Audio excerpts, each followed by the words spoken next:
Alam niyo ba na ang hipo ng Diyos ay napakahalaga sa buhay ng isang individual? Lalong-lalo na sa bawat nagtitiwala at naglilingkod sa ating pong Panginoon, na nagnanasa na makasunod sa kalooban ng Diyos sa kanilang buhay. Napakainam at napakaganda na tayo ay laging nakakaranas ng hipo ng ating pong Panginoon.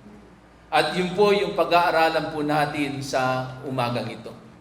Kung bakit ang hipo ng Diyos sa bawat isang gustong makasunod sa kalooban ng Diyos sa kanila pong mga buhay ay napakahalaga. At ano ba ang nagiging epekto nito sa ating pong mga buhay? Ano ba ang nagiging magandang epekto nito sa ating pong paglilingkod sa ating pong Panginoon? Pag tayo ay laging nakakaranas ng hipo ng ating pong Panginoon. Meron nga bang magandang mangyayari? Meron bang magandang epekto ito sa ating pong buhay? At yun po yung ating pong titignan sa pamamagitan ng salita ng Diyos.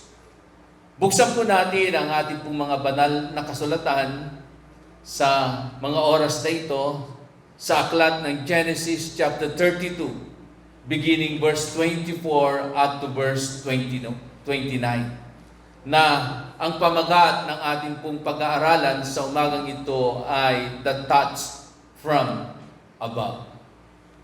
The touch from above. Okay? So sabi dito in Genesis chapter 32 verse 24 to 29, so Jacob was left alone, and a man wrestled with him till daybreak. When the man saw that he could not empower him, he touched the socket of Jacob's hip, so his hip broken as he wrestled with the man.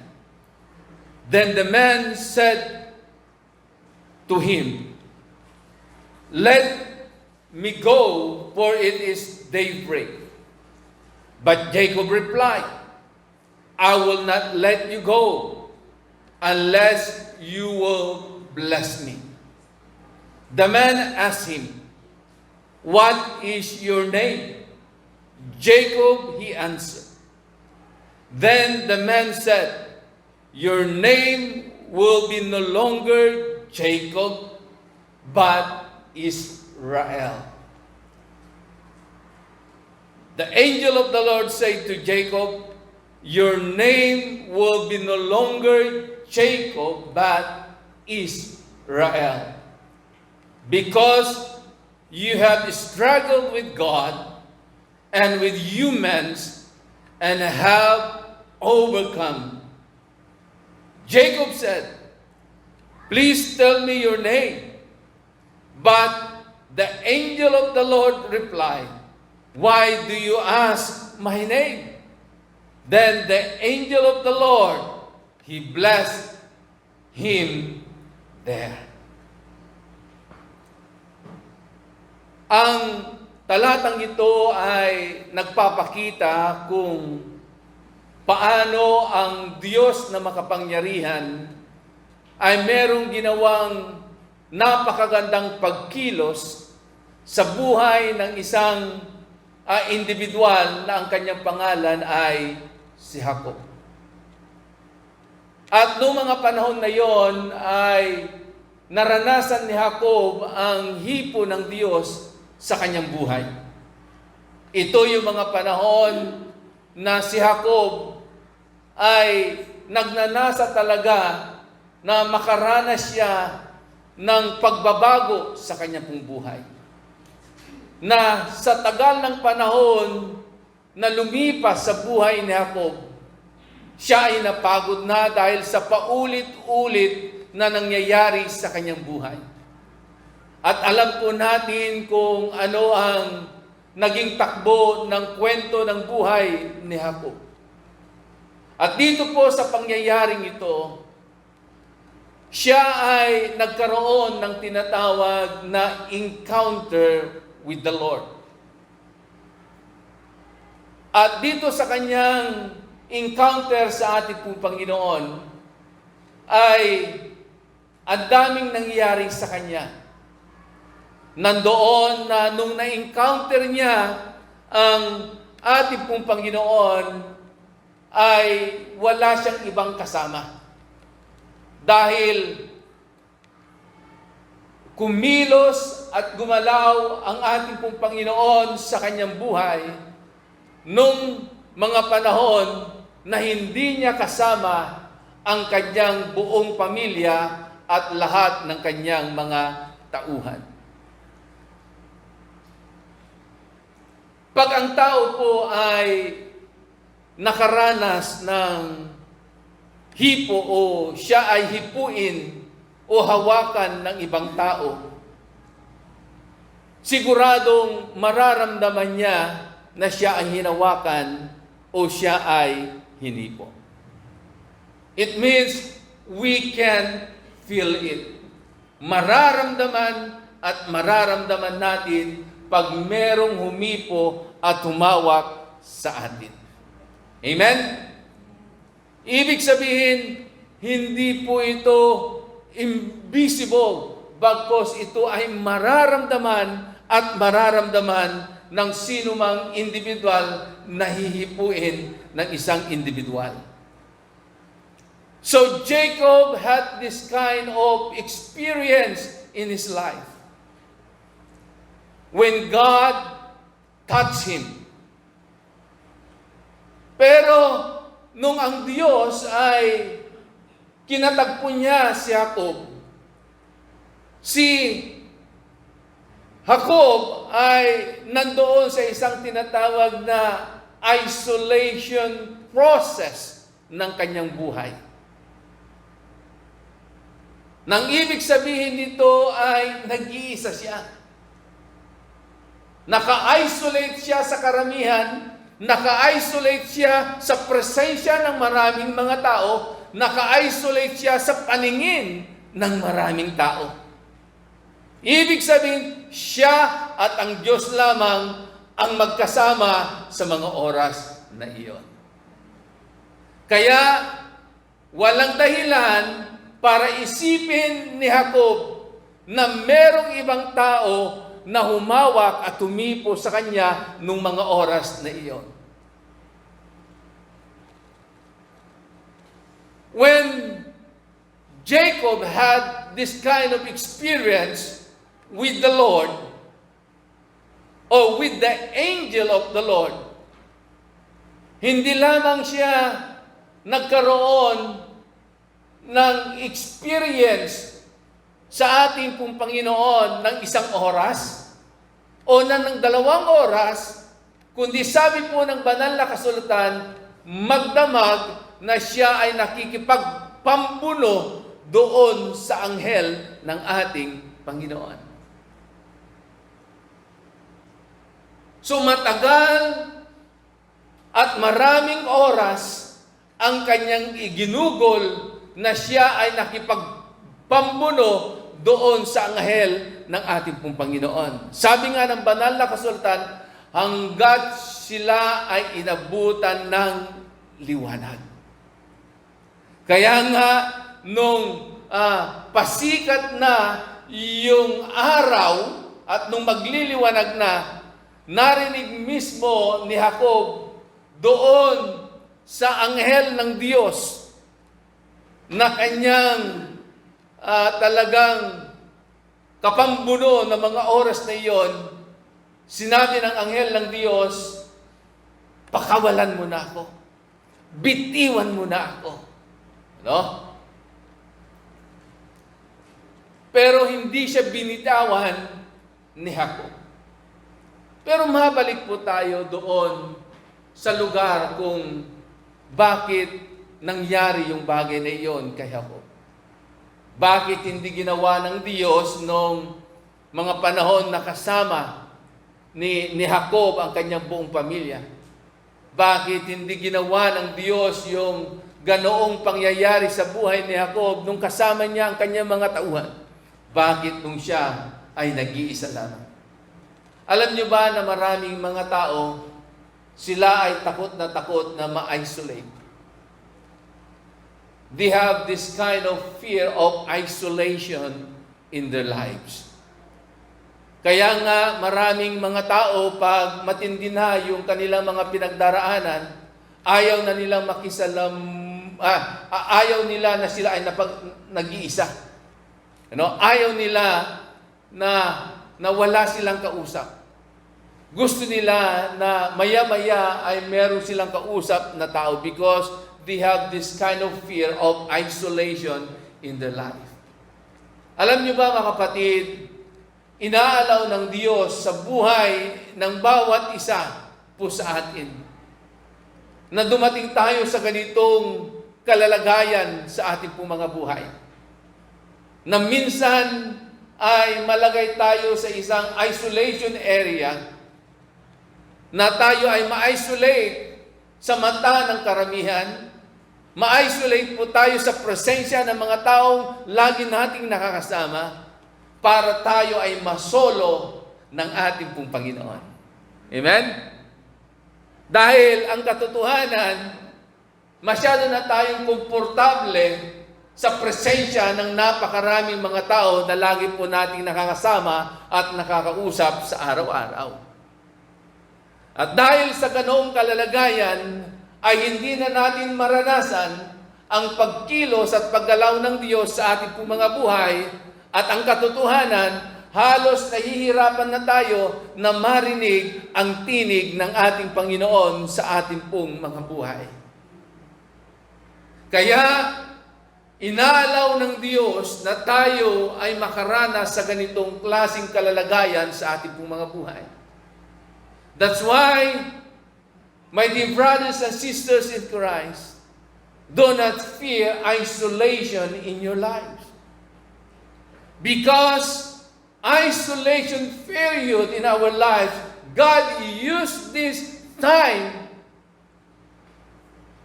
so that God can work a mighty move to each and every one of us.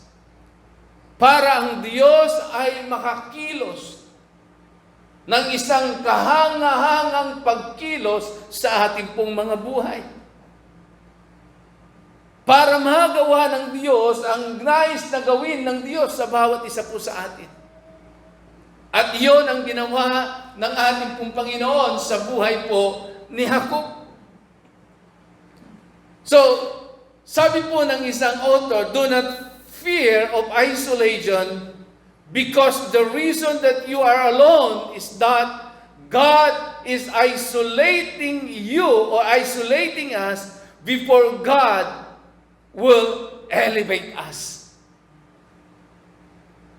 You want God will elevate you? We need to experience first how to be isolated. Dahil sigurado, sa panahon ng ating pananatili sa presensya ng ating Panginoon, hindi sa presensya ng karamihan, siguradong merong magandang mangyayari sa ating pong mga buhay. Dahil ito ang nangyari kay Jacob. Before God elevates Jacob, he needs to isolate him first and had an experience with the Lord. At alam niyo po, yung naging experience ni Jacob, hindi madali. Kasi nakipag-wrestling siya sa anghel ng ating Panginoon ng magdamagan. At dahil sa sobrang pakikipagpampuno niya sa anghel ng ating Panginoon, nabali yung isang hips niya. At yun ang naging dahilan na nung si Jacob ay magsimulang lumakad, si Jacob ay hindi na makalakad ng diretso. Meron ng problema sa kanyang paglakad. Hindi lamang siya paika-ika, kundi every time he walked, he was limping. No? Dahil nga nabali ang isang parte ng kanyang balakang. No? At ito po ang napakaganda. Bagamat nabali po ang isang parte ng balakang ni Jacob, pero yun naman ay nagbigay ng napakagandang tawag nun, epekto sa buhay po ni Jacob. Sabi dito, when Jacob had this touch experience with God, he came out changed. Ulitin ko, when Jacob had this touch experience with the Lord, he came out changed. Siya daw ay nabago.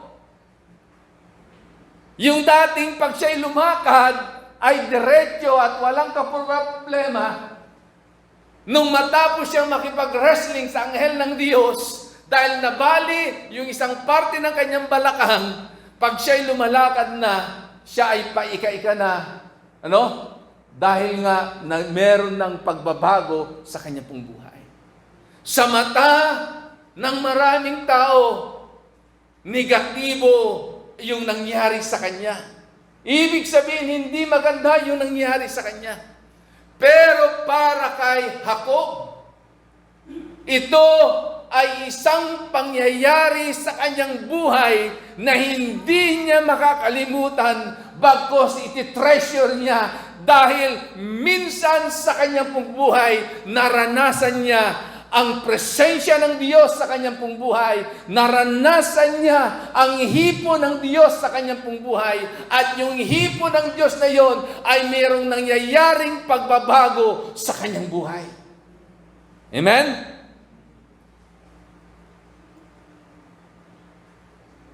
At kung atin pong titignan, this touch experience na naranasan ni Jacob ay ito yung pinaka-highlights ng lahat na nangyari sa kanyang pong buhay. Hindi yung mga panahon na kung paano niya dinaya yung kanyang kapatid na si Iso. Hindi yung mga panahon na lumipas sa kanyang buhay na kanyang dinaya ang kanyang tiyuhin na si Laban. At marami pang mga ginawa na hindi kalugod-lugod at kanais-nais sa harapan ng ating Panginoon at maging sa mata ng tao, itong si Jacob. Pero ang pinaka-highlight sa lahat na nangyari sa kanyang buhay, anong siya ay nakipag-wrestling sa anghel ng ating Panginoon at naranasan niya ang hipo ng Diyos sa kanyang pong buhay. Isa sa mapapansin po natin dito, nung pambuno itong si Jacob sa anghel ng ating pong Panginoon, isang bagay ang nais kong bigyan natin ng pansin doon sa conversation ni Jacob at nung anghel ng Diyos na kanyang ka-wrestling noong mga oras na iyon. Dahil sinabi ng anghel ng Diyos sa kanya, pakawalan mo na ako, o bitiwan mo na ako. Pero sabi ni Jacob, hindi kita bibitiwan, hindi kita pakakawalan hanggat hindi mo ako binibless. Hanggat hindi mo ako pinagpapala, hanggat hindi mo ako inaanoy, hanggat walang nangyayaring kakaiba sa aking buhay, hindi kita bibitawan. Why Jacob don't want to let go the angel of God unless he got the blessing? Ano ba ang dahilan ni Jacob? Bakit ayaw niya pakawalan itong anghel ng Diyos? Hanggat hindi siya binibless, hanggat hindi siya inaanoy ng anghel ng Diyos. The answer is, Jacob was so hungry to experience change in his life. Ang tao pala, pag siya ay merong gustong makuha o makamit at meron siyang gustong mangyari sa kanyang buhay, Hindi siya titigil. At hindi siya susuko hanggat hindi nangyayari yung bagay na gusto niya na mangyari at naganap sa kanyang buhay. Same thing with Jacob.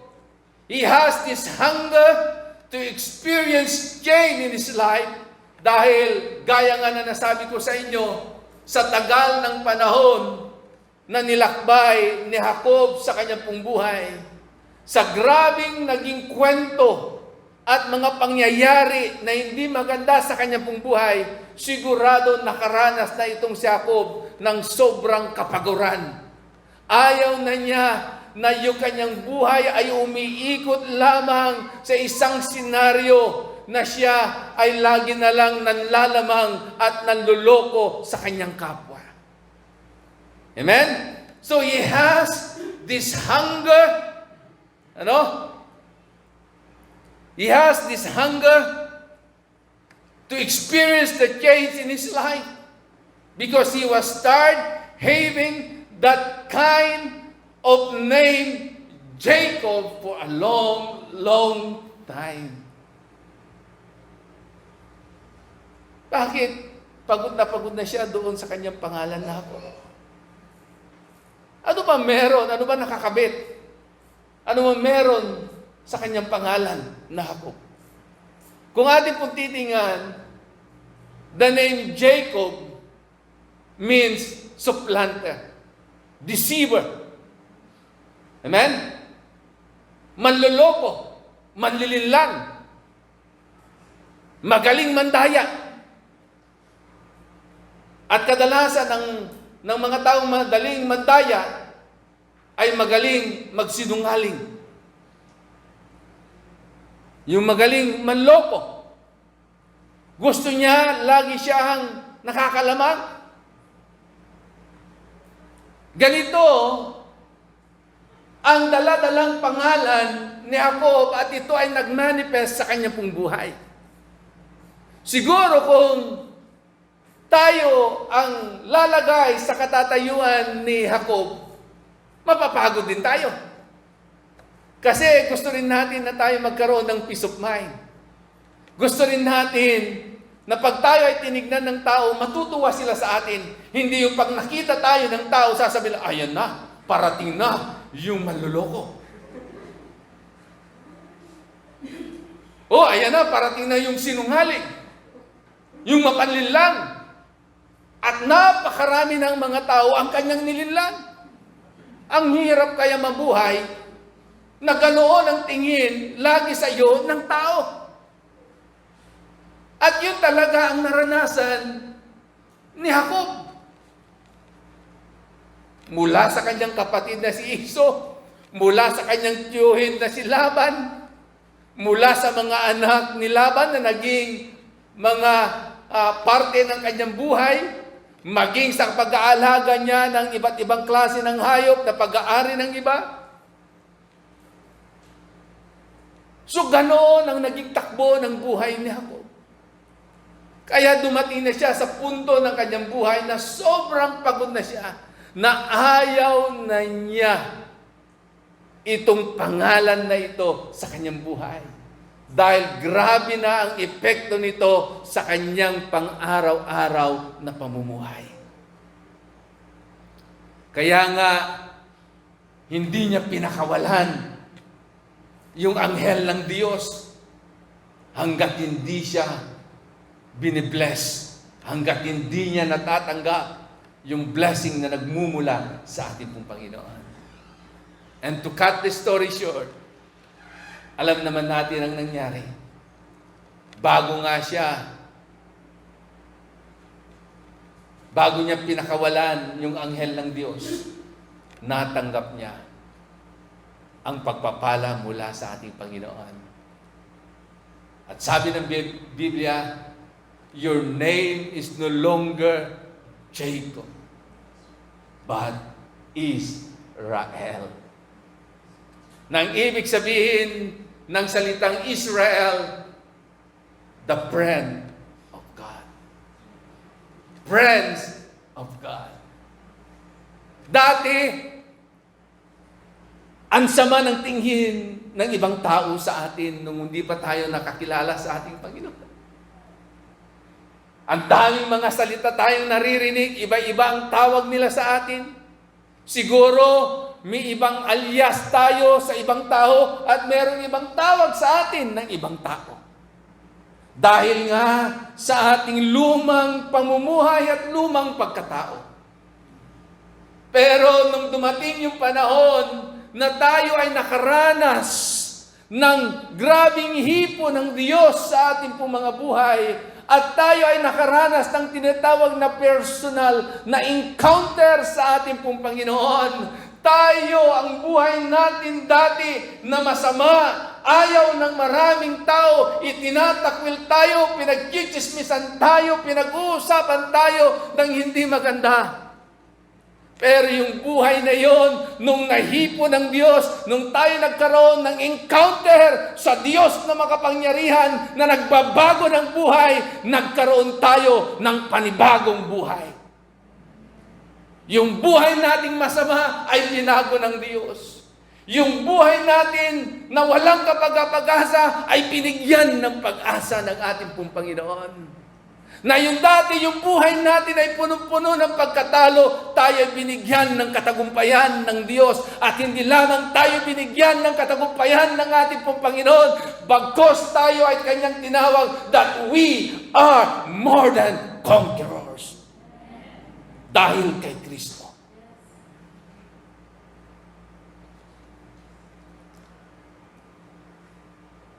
So Israel means the friends of God. Kaibigan ng Diyos. Dati kaaway tayo ng Diyos. Amen?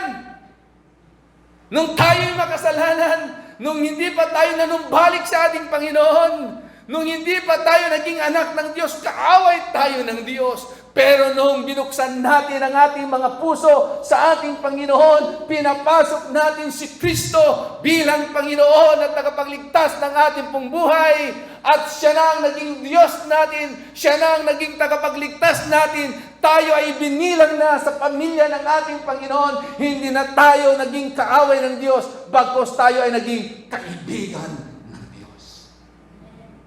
Amen? Tayo ay naging kaibigan ng ating pong Panginoon.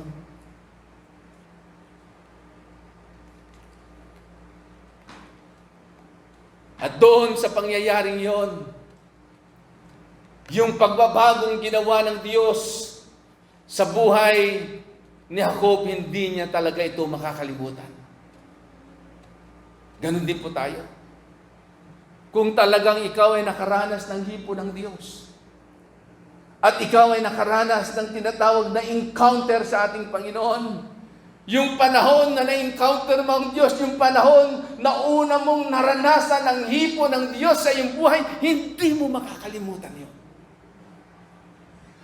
Kahit ano pa ang gawin sa iyo ng tao ngayon, kahit ano pang mga pagsubok at problema ang pagdaanan mo sa buhay, yung mga unang panahon na naranasan mo ang kilos at hipo ng Diyos sa iyong buhay, yung panahon na yun ay hindi mo talaga makakalimutan.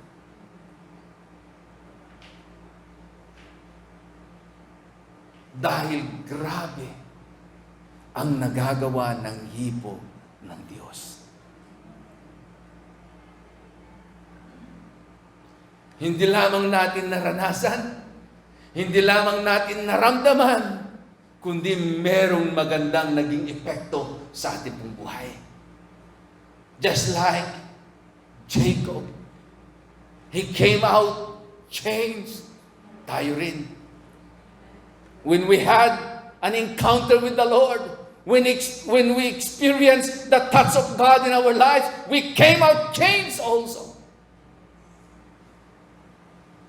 Napaka-imposible sa isang individual na nakaranas ng encounter sa ating Panginoon, naranasan niya ang hipo ng ating Panginoon, na ang kanyang buhay ay hindi na bago. Kung ang kanyang buhay ay hindi na bago, hindi niya talaga naranasan ang hipo ng Diyos sa kanyang pong buhay.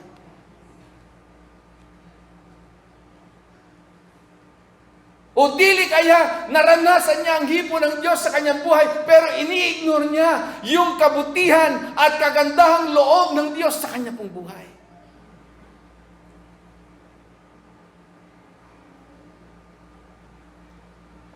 Everyone who experience the touch of God in their life, surely they will come out changed. Dahil ang Diyos na humipo sa atin ay hindi kagaya ng tao. Ang Diyos na humipo sa atin ay ang Diyos na makapangyarihan, ang Diyos na merong kakayanan para baguhin niya, ayusin niya ang ating pong buhay.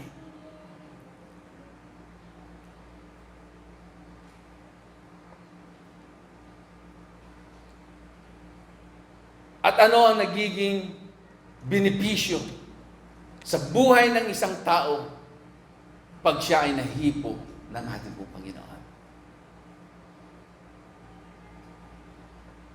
The touch of the Lord produces healing. Una na makikita po natin yung manifestation, pag ang Diyos ay kumilos at hinipo niya ang isang individual, ito ay merong dadaloy na kagalingan o pagpapagaling sa bawat isang merong sakit at karamdaman. In Mark chapter 8, beginning verse 22 to 25.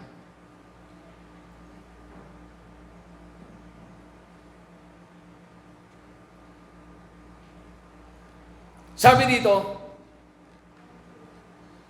they came to Bethsaida, and some people brought a blind man and begged Jesus to touch him.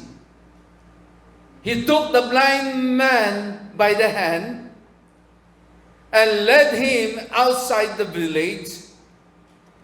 When he spit on the man's blind eyes and put his hands on him, Jesus asked, "Do you see anything?" And the man, he looked up and said, "I see people, they look like trees walking around." When Jesus heard the blind man, once more Jesus put his hands on the man's eyes once again. Then his eyes were opened. His sight was restored, and he saw everything clearly. Amen? So dito po sa pangyayaring ito, ay merong isang lalaking bulag na dinala kay Jesus. At sigurado kaya siya dinala kay Jesus dahil siya ay nangangailangan ng himala. At isa sa pinakamahirap na maranasan ng isang tao ay yun siya ay hindi makakita. Dahil wala siyang kakayanan para i-enjoy ang anumang magagandang mga nilikha ng Diyos dito sa ibabaw ng lupa. Isa sa pinakamagandang parte ng ating pong katawan, bagamat lahat ng parte ng ating katawan ay importante, ay ang mata. Amen? Kasi mai-enjoy natin yung buhay, mai-enjoy po natin yung mga lahat ng nilalang ng Diyos, yung creation ng Diyos, dahil ito'y nakikita ng ating pong mga mata. Pero itong lalaking ito, sigurado hindi niya nai-enjoy ang kanyang buhay.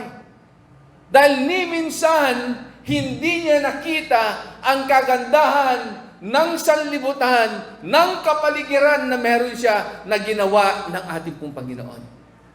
Okay? Pero dito sa pangyayaring ito, makikita po natin na hindi lamang isang beses hinipo ni Jesus itong lalaking ito. Ilang beses niya bang hinipo ang lalaking ito? Ilang beses niya bang hinipo ang lalaking ito? Isa? Dalawa? O tatlo?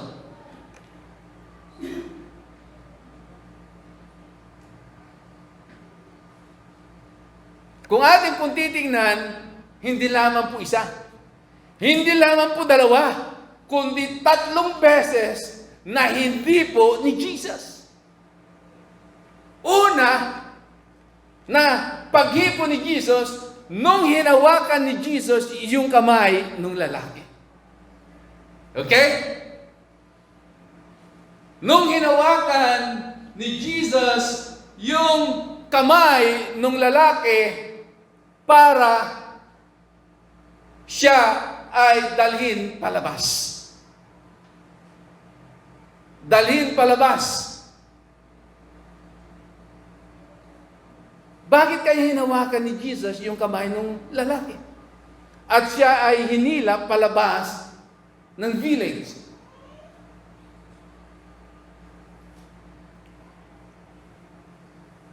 Ang unang ginawa ni Jesus sa lalaking ito ay kailangan niyang alisin itong lalaking ito sa lugar na kinasanayan ng lalaking ito at dalhin sa isang lugar o sa isang klase ng buhay na isang buhay na ipagkakatiwala ng ating Panginoon sa Kanya. Una, maranasan muna natin sa ating pong mga buhay na merong isang individual na hawak sa atin at tayo'y aakayin sa isang maayos at matagumpay at mainam na pamumuhay. Amen? Mainam na pamumuhay. Palapakan natin ang ating pong Panginoon.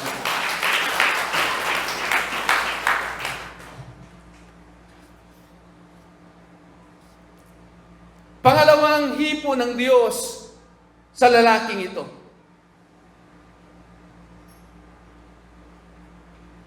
Nung matapos na duraan ni Jesus yung kanyang mga mata, ito ay hinawakan din ni Jesus. Pero makikita po natin, nung hinawakan na pangalawang beses ni Jesus yung mata nung lalaki,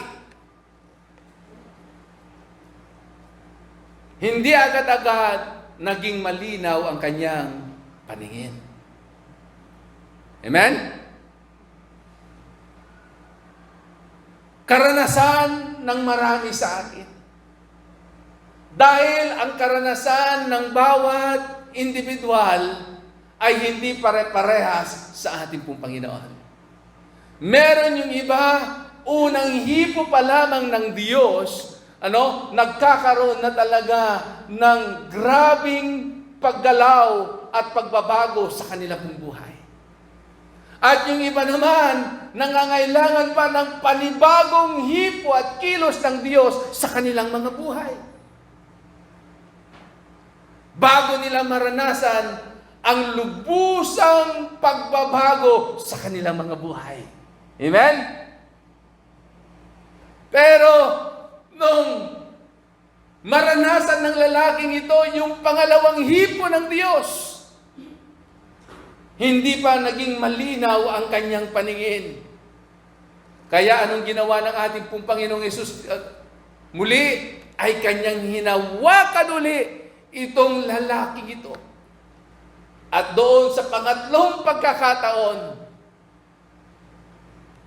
hindi lamang nakakita itong lalaking ito, bagkus sabi po ng banal na kasulatan, his sight was restored.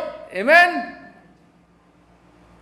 And he see everything clearly.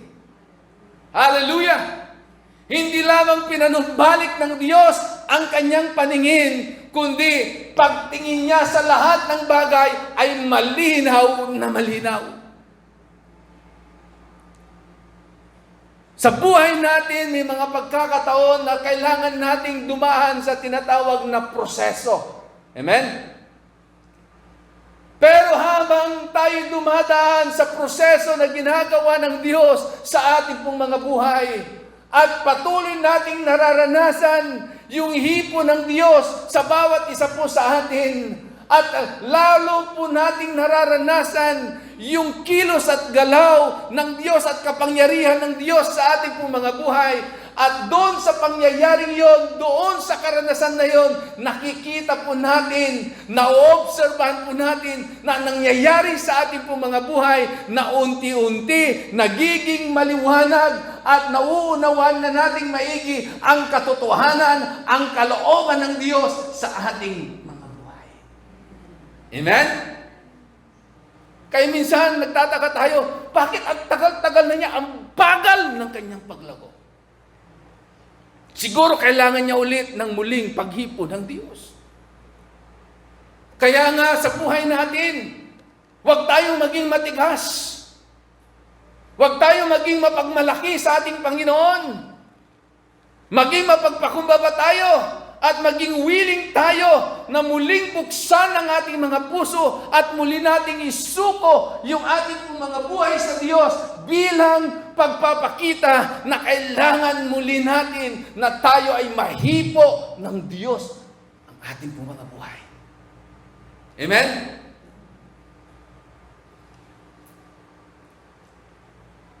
Kasi ang nauuhaw ay kailangang uminom.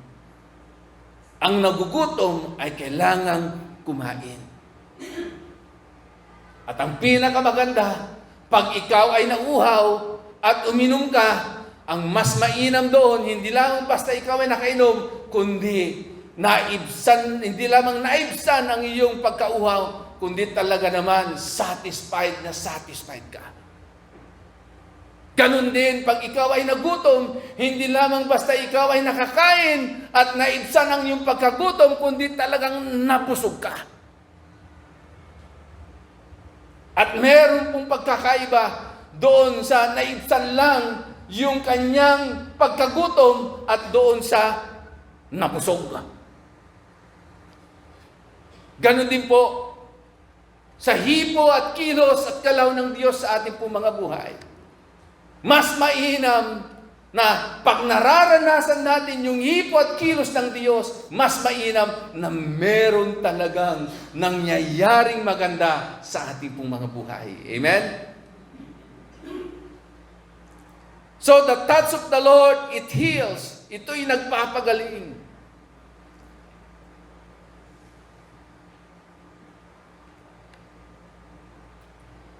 At tandaan po natin, hindi lahat ng hipo ay tama. Hindi lahat ng hipo ay nakakabuti. Kaya maraming mga nakukulong at nadidemanda dahil sa maling hipo. Amen? Tama ba yun? Kaya hindi lahat ng hipo ay maayos at tama. Kasi meron tinatawag na wrong and right touch. Okay? The wrong touch, tingnan po natin dito the wrong touch violates and scars and contaminates. In Genesis chapter 3 verse 3, sabi po dito ng salita ng Diyos, why a wrong touch violates and scars and contaminates. In Genesis chapter 3 verse 3 it says, but he did say, you must not eat the fruit from the tree that is in the middle of the garden, and you must not touch it or you will die. Amen? Ano raw ang nagiging dahilan bakit ang tao ay mamamatay at makakaranas ng kamatayan? Hindi lamang dahil pag sila ay kumain ng bunga ng punong kahoy na nasa gitna ng hardin, bagkus wag daw din nilang hahawakan yung punong iyon. Amen? Yung iba pastor, hanggang tingin lang naman ako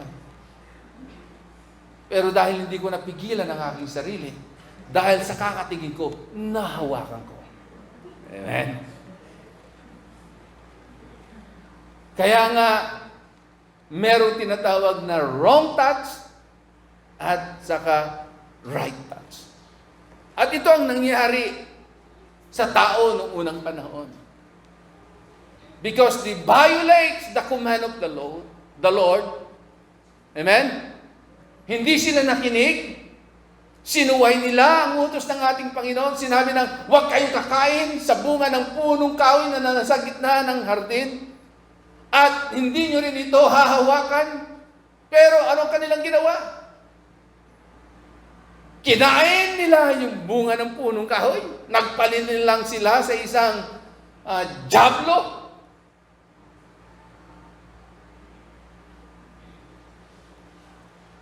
At anong naging bunga? Kamatayan. Separation. Sila nagkasala. So, wrong touch violates and scars and contaminates. But the right touch blesses, heals, and empowers. In Luke chapter 8, verse 46, ito yung tinatawag na the right touch or the intentional touch. Okay? Ito yung kwento ng babaeng dinurugo ng 12 taon. But Jesus said, someone touched me. I know that power has gone out from me. Sabi ni Jesus, who touched me? Sino ang humipo sa akin? Sabi ng mga alagad, Panginoon, ang dami-daming ang mga tao. Sino? Paano namin malalaman kung sino ang humipo sa iyo? Pero sabi niya, alam ko, merong humipo sa akin. Kasi naramdaman ko, merong lumabas na kapangyarihan sa aking katawan. Yun yung sinasabi ko kanina. Pag ikaw ay hinipo, siguradong mararamdaman mo. At hindi mo lamang mararamdaman, meron kang mararanasan na kakaiba. At yun ay nangyari kay Jesus. Bagamat yung ginawa sa kanya ng babae ay intentional, pero ito isang klase pa rin ng paghipo. Bagamat hindi hinipo yung katawan ni Jesus, dahil nung malayo pa lamang si Jesus, sabi ng babaeng dinurugo for 12 years, sabi niya, mahawakan ko lamang ang laylayan ng damit ni Jesus, ako ay gagaling. Amen? Ako ay gagaling. So ano ang kanyang ginawa? Mula sa isang kalalagayan na hinang-hina na siya, halos nawawalan na siya ng pag-asa dahil sa dami ng mga tao, nagpumilit siya na nakipagsiksikan, hindi siya tumigil with full determination. Dahil sinabi niya sa kanyang isipan na merong pananampalataya, mahawakan ko lamang ang laylayan ng damit ni Jesus, ako ay gagaling. At ano ang sinabi ng Biblia? Nung mahawakan nga niya ang laylayan ng damit ni Jesus, naramdaman din ni Jesus na merong humipo sa kanya dahil merong lumabas na kapangyarihan ng Diyos sa kanyang katawan. At yung kapangyarihan na yun ay na-transfer sa babaeng dinurugo for 12 years at naranasan niya yung agad-agad na kagalingan sa kanyang sakit at karamdaman. Just one touch. At mararanasan mo ang kagalingan na nagmumula sa ating Panginoon. Either you want to touch the Lord, or you want to stay in the presence of God, or God will going to touch you. Ako'y naniniwala na sa mga oras na ito, we need the touch of God in our life. Dahil marami na po sa atin, pagod na po tayo. Dahil sa dami na mga pinagdaraanan natin sa buhay. Hindi na natin alam kung ano ang ating gagawin. Hinanap na natin kung kani-kanino ang solusyon at kaganapan ng mga bagay na ating pong hinahanap sa ating pong mga kalalagayan. Pero isang bagay lamang ang kailangan natin. Siguro yung nararanasan mo ay 1 taon na. Siguro yung nararanasan mo ay 2 taon na.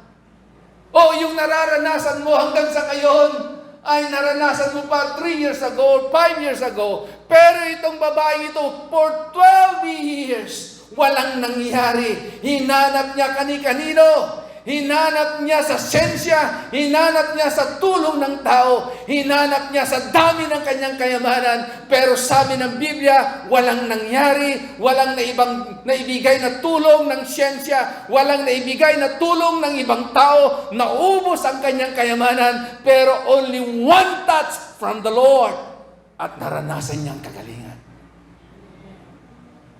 Walang ibang pwedeng magbigay sa atin ng kalayaan at kagalingan at kaganapan ng lahat ng bagay, kundi ang Diyos. Amen? Because of the touch of God. Amen? Because of the touch of God.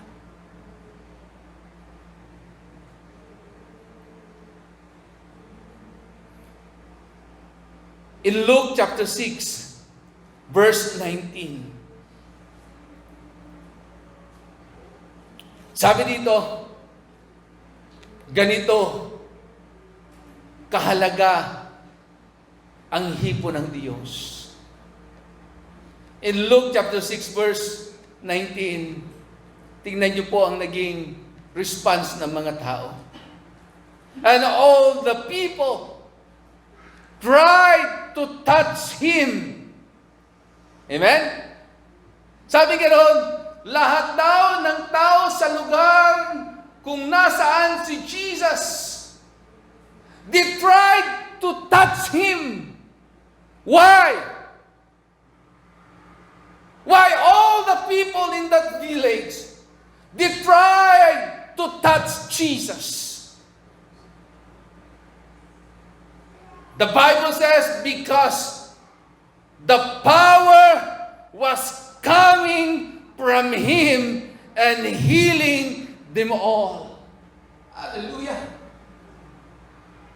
Ang dahilan kung bakit halos lahat ng mga tao sa lugar na yon kung nasaan si Jesus ay nais siyang mahawakan o nais siyang mahipo dahil nakita nila na dahil sa kapangyarihan na dumadaloy sa Kanya, lahat ng sakit at karamdaman ay Kanyang pinagaling.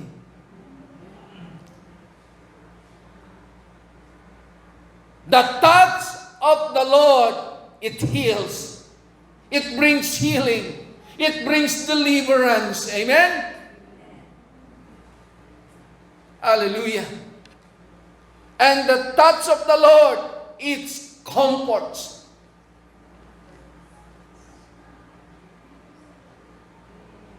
Nakakita na ba kayo ng bata na pagdating mo sa iyong tahanan ay bigla mong nadatnan ang iyong maliit na anak na ang kanyang itsura ay ganito?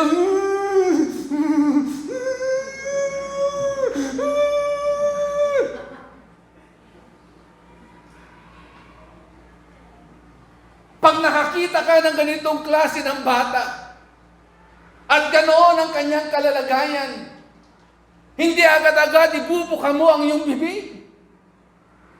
At sasabihin mo at matataranta ka, anak, ano nangyari sa iyo? Ano nangyari sa iyo?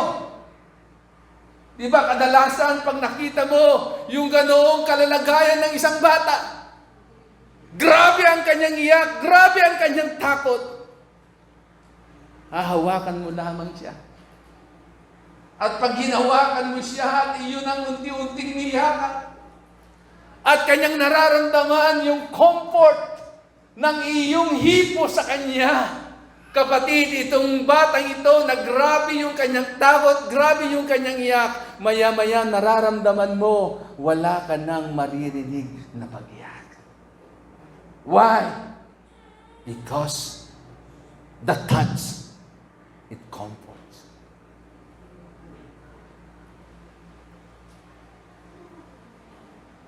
So the touch of the Lord, it comforts. In Matthew chapter 17, beginning verse 6 to 8, sabi dito, when the disciples heard this, they fell face down to the ground and terrified. But Jesus came and touched them. And Jesus said to them, "Get up! Don't be afraid." When they look up and they saw no one except Jesus. So ganito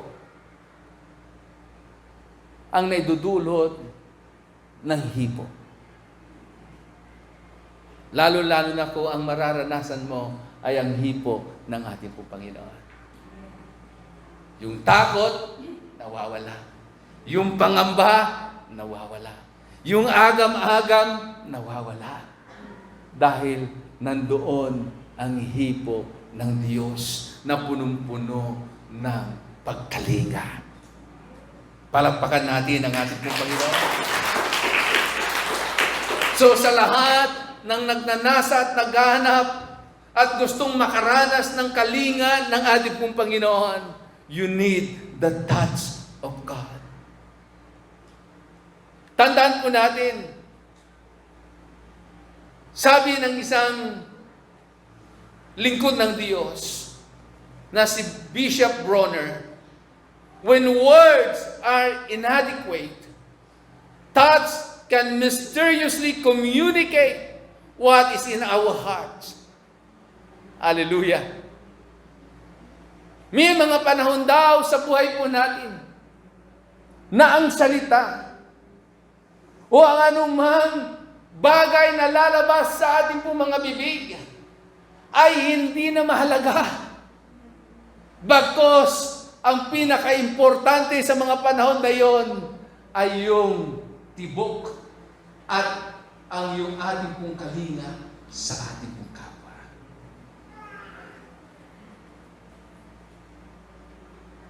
That's why just a touch, yun po ang kailangan natin. Just a touch, that's what we have, that we need.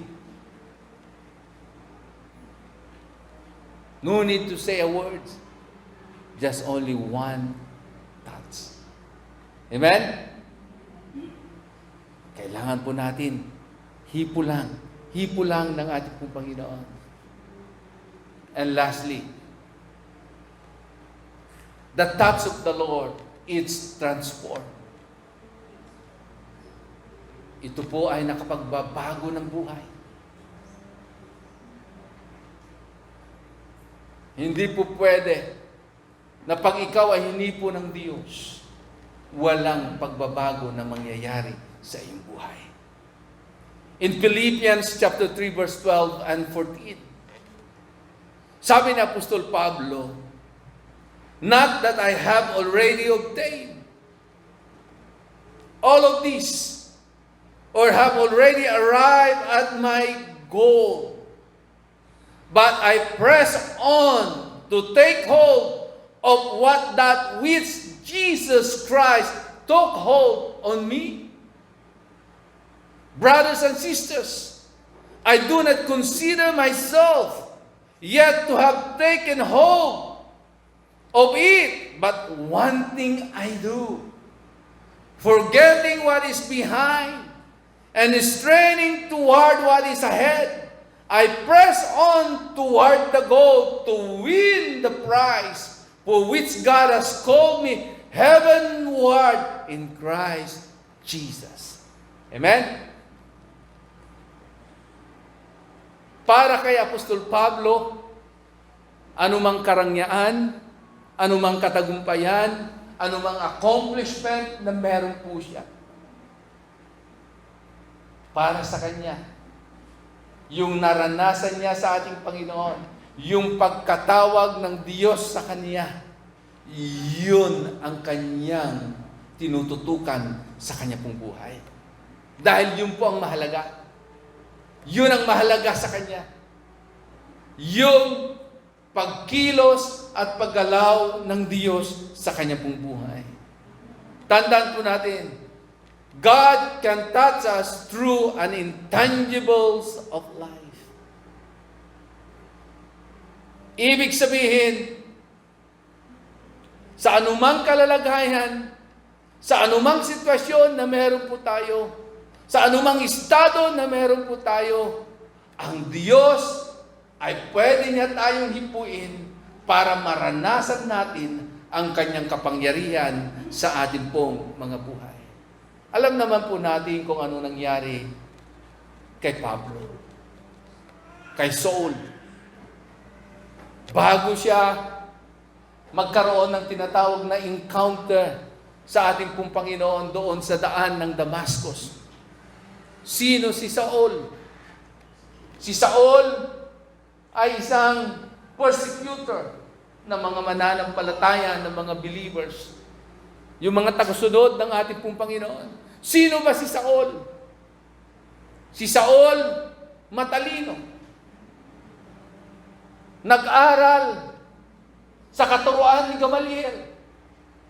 Ibig sabihin, itong si Saul ay may karapatan sa lahat ng bagay. Meron siyang pwedeng ipagmalaki. Masama siya.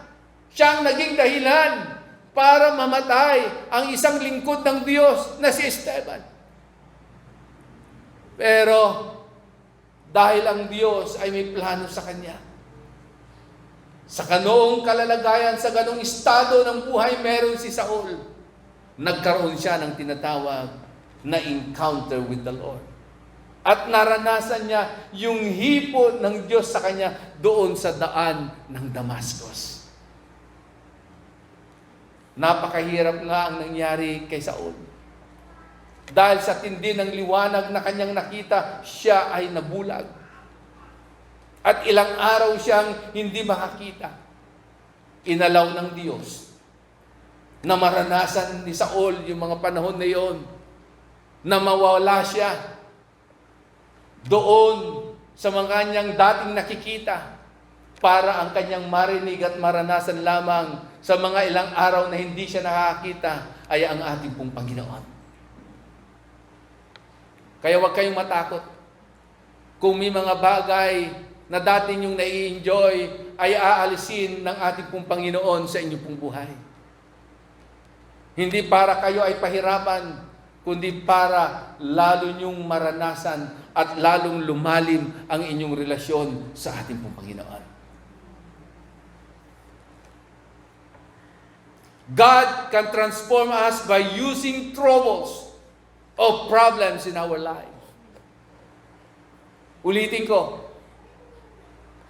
God can transform us by using troubles or problems, in our life. He used troubles, He used problems, pero hindi siya ang nagpapadala. But He used troubles and problems to transform us. At yan ang ginagawa ng kaaway. Gawa siya ng gawa ng mga problema, pagsubok sa buhay natin. Sakit at karamdaman. Pero ang lahat ng iyan ay gagamitin ng ating Panginoon para lalo nating maranasan ang kapangyarihan ng Diyos at ang hipo ng Diyos sa ating pong mga buhay.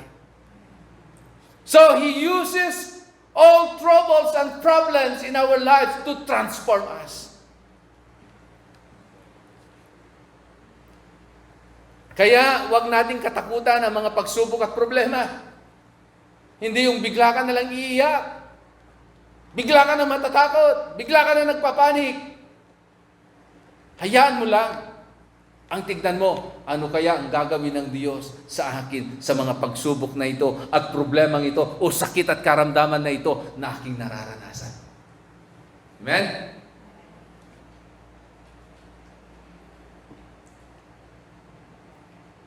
Sabi dito, adversity is a bridge to a deeper relationship with God.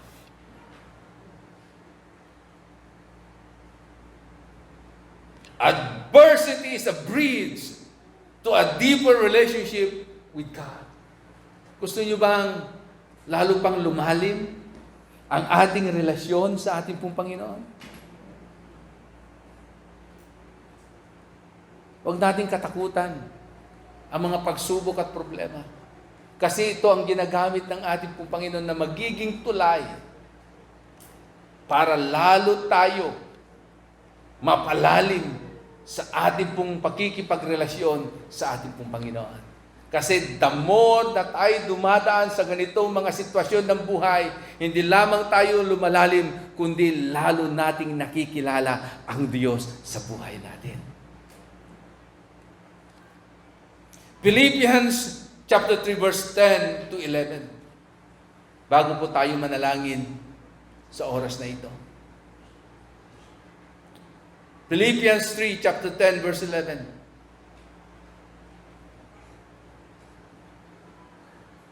I want to know Christ, yes, to know the power of His resurrection and participation of His sufferings, becoming like Him in death, and so somehow attaining to the resurrection from the dead. Sabi ni Apostol Pablo, isang bagay lamang ang aking ninanasa sa buhay. Hindi para ako'y sumikat, hindi para ako'y makilala, hindi para ako'y managana, hindi para ako'y makilala, kundi sabi niya, iisang bagay na lamang ang ninanasa ng aking puso. Ano yon? To know Christ more in His life. At sa paanong paraan?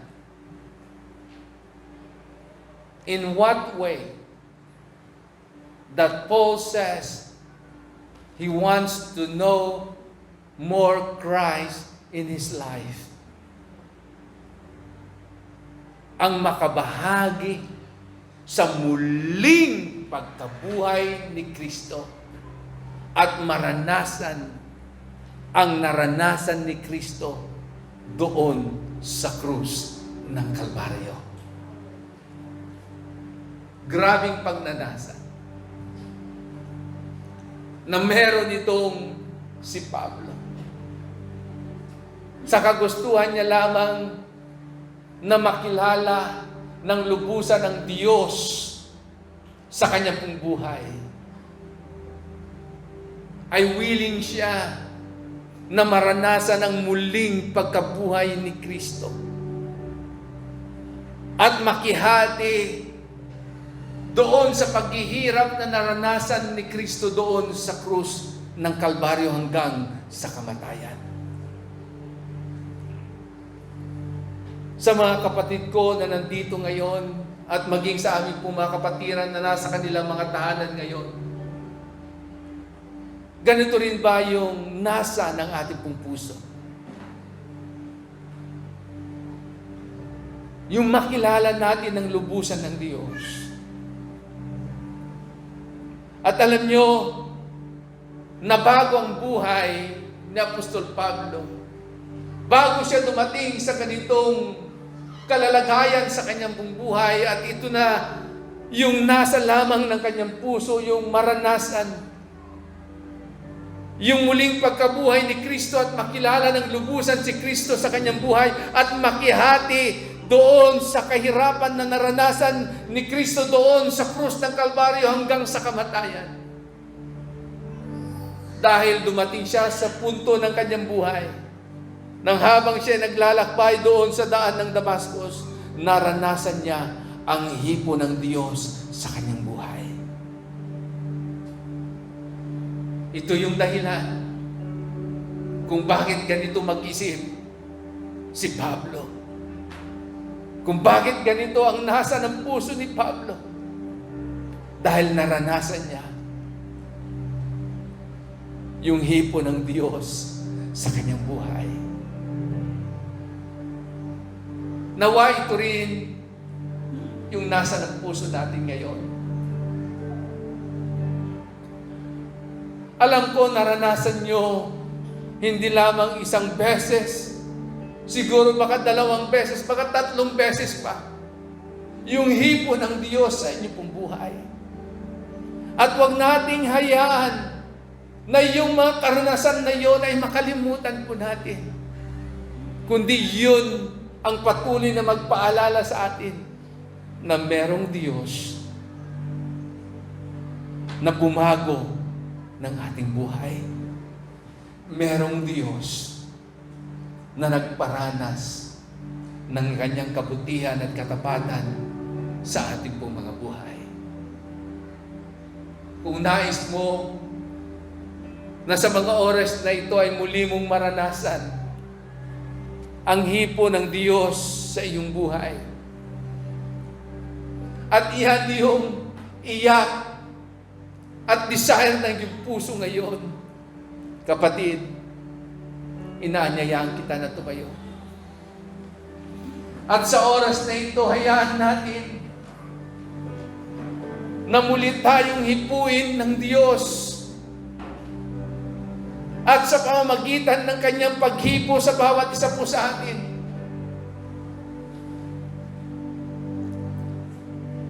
ay merong magandang mangyayari sa ating pong mga buhay.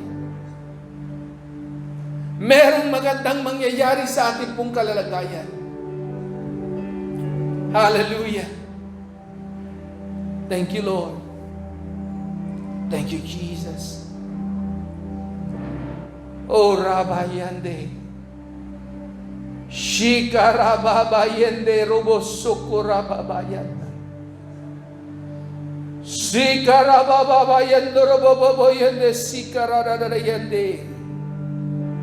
Hallelujah. Oh, we worship you, Jesus. Oh, Jesus, we welcome you. Oh, Rabayande, Sika Rababayande. Oh, we ask you, Jesus, to touch your people once again. Oh, Rabayande, Sika Rabababasaka. Oh, Rababayande, Sika Rababayande. Oh, Roboshika Rababayande. The Spirit of the Lord is saying unto us, fear not, do not be afraid. Open your hearts, lay down your life, and let God touch you once again. Oh, hallelujah. Oh, Robayende Sikarababayende. Robayende Sikarabababasoko Robabayende. Hallelujah. Oh, Jesus. Thank you. Your touch is powerful. Your touch is wonderful. Truly, Father God, your touch, it heals.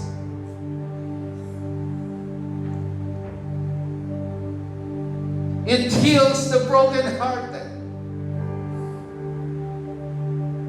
It heals every sickness and diseases.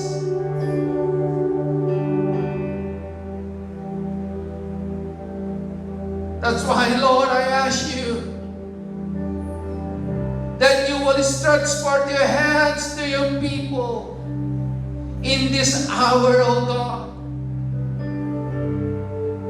And touch them, O God, and release the healing power that comes from you, O God. Lord, to your people, Lord, in Jesus' name.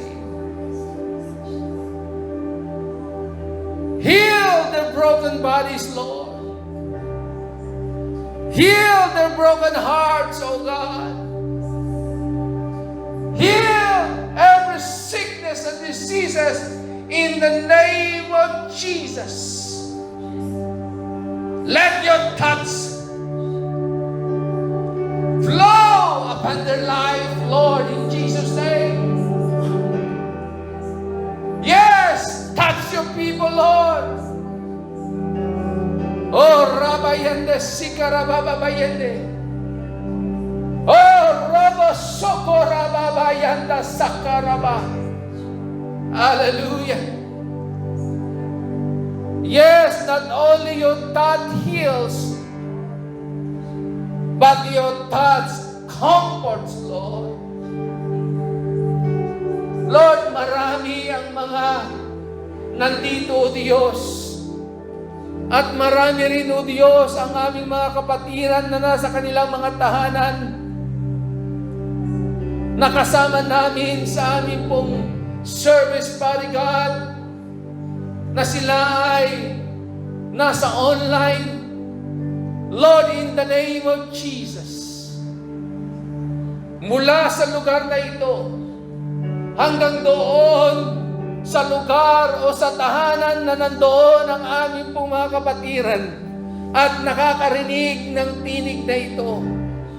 Lord, in the name of your Son Jesus, Father God, Lord, I ask you, Lord, that you will touch them and, Lord, release the spirit of comfort, Lord, to your people.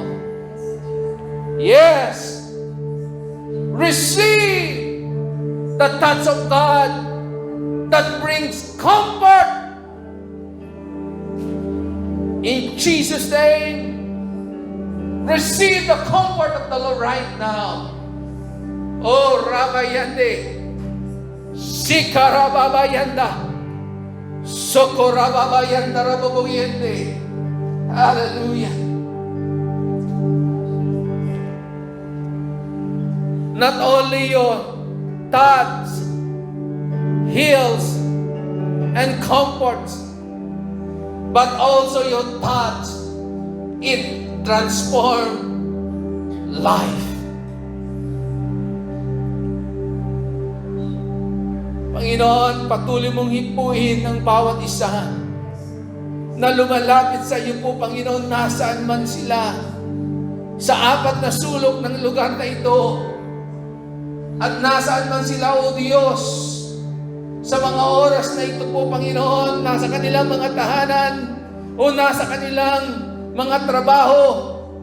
Father God, in the name of Jesus, Lord, I release your touch, O God, and let their life be transformed, Lord, in the name of Jesus. Sa pamamagitan ng iyong paghipo, maranasan ng bawat isa, Panginoon, Lord, ang pagbabago sa kanilang mga buhay, pagbabago sa kanilang sitwasyon, pagbabago sa kanilang kalalagayan, pagbabago sa kanilang mga anak, pagbabago sa kanilang sitwasyon, sa kanilang pamilya.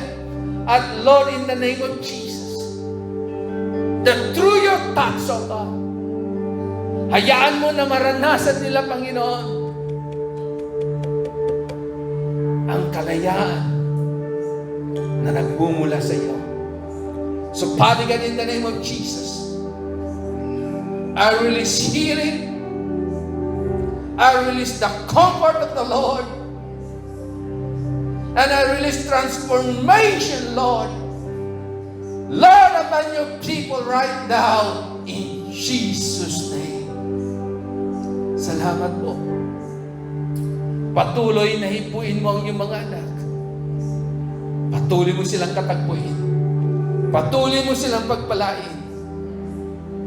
Upang sa ganun, O Diyos, bawat isang nahipo mo, ang kanilang buhay ay hindi na kagaya ng dati. Dahil ang buhay na meron sila ngayon ay isang buhay na nabago. Isang buhay na nakalaya sa anumang tanikala. Isang buhay na pinagaling sa anumang sakit at karamdaman. Isang buhay na pinalaya sa walang kapag-asa at nakaranas at nakasumpong ng pag-asa. Isang buhay na mula sa kawalan ay iyong pinagpala at ikaw ang kanilang naging Jehovah Jireh, ang kanilang El Shaddai sa kanilang mga buhay. Kaya Panginoon, salamat po o Diyos sa iyong hipo sa aming mga buhay sa mga oras na ito. Sa iyo namin ibinibigay ang lahat ng papuri, lahat ng pasasalamat, at lahat ng pagtakila sa tanging pangalan ng iyong anak na si Jesus. Ang lahat ng nakaranas ng hipo ng Diyos ay magsabi ng Amen and Amen. Hallelujah.